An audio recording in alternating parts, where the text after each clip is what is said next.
नमस्कार, राष्ट्रपोष से मैं पवन केसवानी।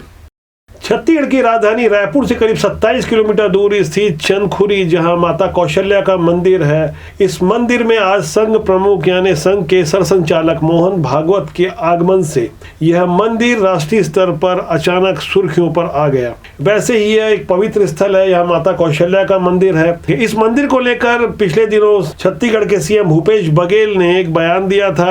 दरअसल नया रायपुर में संघ की अखिल भारतीय समन्वय बैठक चल रही थी। इस बैठक के बारे में सीएम भूपेश बघेल ने कहा था कि संघ के पदाधिकारियों को माता कौशल्या का मंदिर देखना चाहिए, आत्मानंद इंग्लिश मीडियम स्कूल देखना चाहिए, यहाँ के गौठान देखना चाहिए। उन्होंने इस तरह की जब बयान दिए थे, तब सर कार्यवाह मनमोहन वैद्य से जब पत्रकारों ने इस बारे में पूछा कि क्या आप उनके आमंत्रण पर जाएंगे, तब उन्होंने कहा कि हमें तो कोई आमंत्रण नहीं मिला। इस पर सीएम भूपेश बघेल ने कहा था कि आमंत्रण की कोई जरूरत नहीं है। आप उन बयानों पर गौर करें जो दोनों तरफ से दिए जा रहे थे। दिए हैं क्या पूछा आपने? किसको आमंत्रित किया है? कहाँ भेजा आमंत्रण? कहाँ भेजा आमंत्रण? मीडिया से कहा है। तो आमंत्रण कैसे भेजते हैं? मतलब आप लोग के पास आमंत्रण नहीं आया है? मेरे पास तो नहीं आया। मैंने निमंत्रण दिया था भाई, स्वामी आत्मानंद अंग्रेजी स्कूल देखने चलो, कौशल्या माता का दर्शन कर लो। निमंत्रण नहीं मिला। निमंत्रण क्या सार्वजनिक रूप से बोले हैं और कैसे? उसके लिए पर्चा बांटना पड़ेगा? इसी माध्यम से दिया। यहाँ है छत्तीसगढ़ में, तो छत्तीसगढ़ में कौशल्या माता का मंदिर दर्शन करने, वहीं कोई कार्यक्रम होगा तो निमंत्रण देंगे।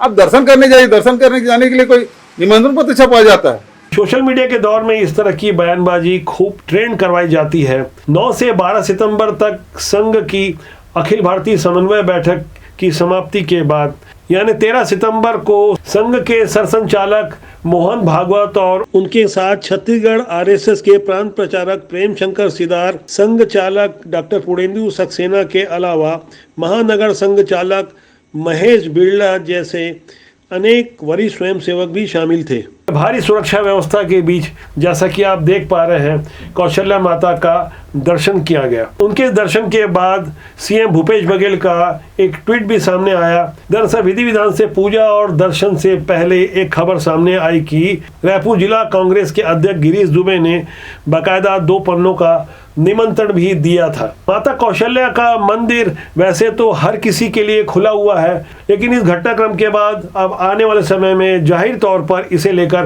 राजनीति भी खूब होगी। दरअसल सीएम भूपेश बघेल अपनी सरकार की ओर से एक प्रोजेक्ट में काम कर रहे हैं, जहां जहां छत्तीसगढ़ में राम वनगमन पर चिन्हित किया गया है, उन स्थानों पर 9 जगह भगवान राम की एक बड़ी मूर्ति लगाई जानी है। 2023 के विधानसभा चुनाव से पहले चंदखुरी स्थित माता कौशल्या के मंदिर के जीर्णोद्धार और उसके सौंदर्यीकरण के लिए छत्तीसगढ़ सरकार ने अपनी ओर से पहल की थी, जिसे लेकर चर्चा भी खूब होती रही है।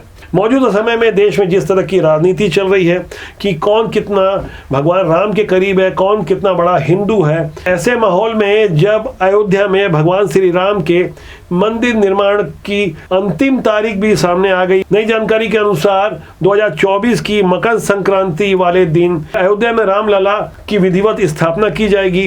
दरअसल 2024 में ही अप्रैल के आसपास लोकसभा के चुनाव भी हैं और इन चुनावों से पहले मकर संक्रांति वाले दिन स्थापना की तारीख सामने आई है। ठीक वैसे ही जैसे छत्तीसगढ़ में विधानसभा चुनाव के कुछ महीना पहले भगवान राम की विशाल मूर्तियां राम वनगमन पथ मार्ग पर लगाई जा रही हैं। देश भर में जहां भारतीय जनता पार्टी की छवि हिंदुत्व की तरफ झुकाव वाली है, तो जबकि कांग्रेस की छवि कभी सॉफ्ट हिंदुत्व तो कभी धर्मनिरपेक्ष वाली सामने आती है। यह अवसर और मौके की बात होती है कि कौन कहां किसको कैसे प्रस्तुत करता है और अपनी बातों को राजनीति में किस अर्थ में प्रस्तुत किया जा सकता है। अयोध्या में भगवान राम के मंदिर के अलावा काशी में बाबा विश्वनाथ के मंदिर परिसर से लगी हुई ज्ञानव्यापी कथित मस्जिद को लेकर जिस तरह के देश भर के हिंदूवादी एकजुट हुए हैं, जिस तरह से कोर्ट का फैसला हिंदूवादियों के पक्ष में आ रहा है, कुछ ऐसे ही हालात